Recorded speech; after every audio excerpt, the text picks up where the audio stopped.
लड़किया कुंवर बिया। तो हम कहनी कि लड़की के संग जरूर चक्कर बाटे। तो कहते ना ऐसा ही मजाक मोर मजाक ओकरा से करी ले, हम ओकरा के रख ले नहीं खी ना ओकरा से शादी कर जाए। हम कहनी तो जब शादी ना करनी तो कहाँ बतियानी इतना रो रो के बात कर रही। अच्छा प्यार में इतना उनका बियो करला कि रो के बतियाओ तो हाँ रो के आ घर केंगा रो के बतियाओ तो माने पूरा रो के सूत के कब हो बिछाना पहले बगल में बिछाना बाटे वही जाके सोचम बाहर से गेट बंद कर देम। बाहर से गेट बंद करके इतना पागल हो गए है प्यार में। आ मोटरसाइकिल घर रही तो चाबी छीन ले राती खानी निकल के और बाद से टंकी बाटे ओने जाकर धीरे से डुगड़ा के लेके जा चालू कर ले घर चल जा। ओकर माई द्वार पर सुती आ दोनों गोड़ा घर में सुती है सब मजा मरिया हाँ दोनों गोड़ा के जब कल 12 बजे राती खानी गइल बानी पकड़ले बानी ओकनी के ओकरा पप्पो से कहले बानी कि तू देखा अपना बेटी के साथ ला हमार 2 गो लड़का बड़ा हमार जिंदगी बर्बाद हो जाई। तू शादी करे चाहता रसन आ 1 साल से माने एकदम माने बेपनाह हो गल शादी करे खातिर। हम हमारे लड़का का छोट बच्चा बा भी 1.5 साल के बाटे ओकरा कहनी कि दूध के उठाना कर दी तो कहता कि हम पैसा नहीं क्या कि हम दूध उठाना कर जाये। हमको लगा पैसा रहे 95,000 रुपया तो कहता कि पैसा नहीं खे हम लेके जाता नहीं कंपनी में पैसा लगा। तो हम कहनी कि तो बताइए हमारे दूध के पैसा के दी लड़का के ना दिलन तो अपना बहन के भाग गलन 4 दिन। छोकरिया कई साल के बिया हो अभी तो 16 साल की 15 साल के बोल ले रेज नहीं है शादी करे वाला। 16 साल के छोकरी से तो पति जी के हो गई प्रेम। राती खान रोज चल जाते हैं सुते खातिर रोज राती खान को ऑर्केस्ट्रा के बहाने को जाता नहीं हम इथी कराई पार्टी में है दुकान लड़का संग बर्थडे ना होला लड़का संग बर्थडे में हम जाता नहीं हम आज किरण तो छोकरिया के ना पता रहल कि और शादी हो गइल बा ओकरा पता रहल खटे तो ओकरा इतना आगे लाग गइल हां बहन के ननद है। अच्छा ओकरा बहन के ननद है तो बहन के ननद से हो गई प्रेम। हाँ तो कहला पर तबे न अब इतना रे माने वीडियो बनावती है बना भेजती है हमारा फेसबुक कहत का बिया का कहती है छोकरी कहती है गाड़ी देती है कहती है तू ओकरा घर में से निकल जो और रही मजा मारी। हां उ रही हम ना रहे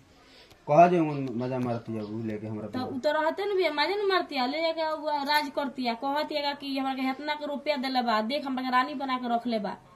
का कहते जे मजा मारता नहीं। हाँ देख हम रानी बन के बानी हम मजा से बानी अच्छा से बानी जिंदगी हमार बढ़िया से कटता। हम कही ठीक बा जिंदगी बढ़िया से कटता तो कहियो ना द्वार पर। अरे उ तो रानी बन गए बात ई बा कि तारा के तो नौकरानी बना देहलस अब के पूछी तारा के हमरा के क्यों ना पूछी अब तो बेसहारा हो गइलू नु। हां बेसहारा हो गइल बानी उ तो मती मार लेलस तारा मरद के। हां बनवा के खिया ले बिया मार ले बिया मती बनवा के खिलल। हां बनवा के खेले बिया तबे ना मैंने कोची बना के खिया दिल बिया बना के लड्डू खेले बिया बनवा के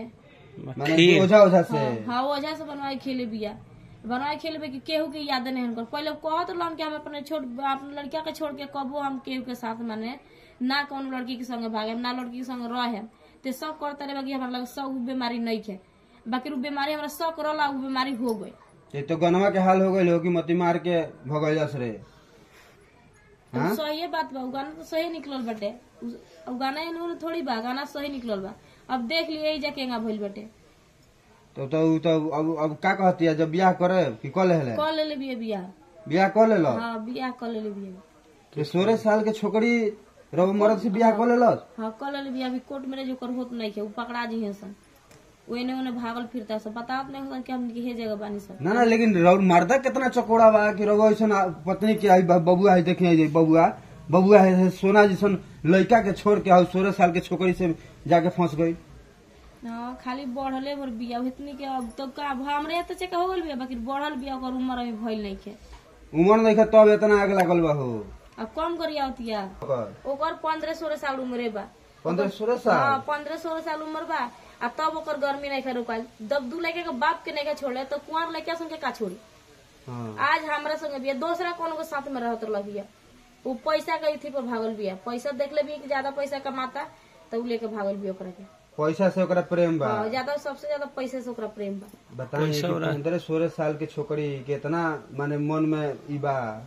कि रोग मरद के मती मार लेहलस। हां उ बनवा के खेल बिया के याद नहीं हम करो कोची में बनवा के खिया दे लड्डू में बनवा के खेले बिया ओझा से। हां ओझा से बनवा के खेले बिया रोग प्यार ना करो रोगा से प्रेम ना लगा जी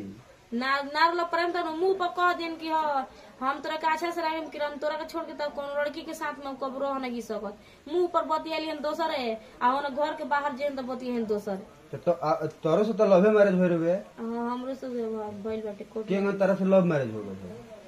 अरे के भइल बाप माई देखले रहे क्या हम कहनी कि ना वैसा दिया 10 दिन बहन हमार हो जाई लगेली तो लागेली बहन माने इतिहास लागेली भौ जाई तो उनके घरे गईनी घास लेके गई रहनी तो कहा तरी कि हम अपना भाई से शादी कराओ तनी रहू कि यहाँ भाई बहुत अच्छा बाटे है ज्यादा पैसा कमाला हम कहनी हमारे बाप माई जहाँ शादी करी तहाँ करे तारा काले हम शादी भी यहाँ ना करे 10 दिन के बाद कहली कि बबी रो मोबाइल लेके आ मोबाइल लेके गईनी एक हला मैंने बात करी तो कहनी कि देखिए हमारे बाप माई जहाँ राजी हुई तो हम शादी करे ना राजी हुई तो हम शादी ना करे तू खीर पूरी बनल रही खटिया में बैठल रही हुए खैले बानी खीर पूरी बहिन वही दोनों भाई बहन रहला लोग उहे खैनी 10 दिन के बाद हम देखलहू ना रहनी सकल की कामना सकल की लड़का बा आ ना कोई बात हम कहले रहनी ओ लड़का से तो खीर पूरी खा के लव मैरिज के हो गइल माने वो चहले हो तब न भइल माने हम चहले कुछ ना रहनी उहे खीर पूरी खलबे खीर पूरी में का बनवा के हम डलर रहला सन कि हम ओकरा से राजी मती मार लेला हां राजी हो गइल बानी हम शादी करे आ दोसर बियाह करे के मन ना रहे ना हम बियाह करे के शादी मन ना रहे हम दोसर जगह शादी लगे रहे इतना में अब तो जीवन खराब हो गई हाँ तो पूरा जिंदगी बर्बाद हो गई आपन तो केहंग हमार जिंदगी बीत गई फिर हमार 2 बच्चे बड़ ओकरी की जिंदगी हम केहंग पोसन केहंग राखें एक बार लड़का के 1 रुपया के मिठाई ले भी खिया मन करता तो कुछ नहीं कि देख बात के कहाँ से पैसा लिया हम कहाँ से खिया ओकरा केहंग राखे केसो भइल बा हाँ केस कैले बनी का कहता थाना का कहता है थाना फोन कर रहे कि तू आओ आप तोर बीबी फोन केस कैले भी आया तो थाना पर तो हम ना मुकरे के बुलाएंगे हम आवेला नहीं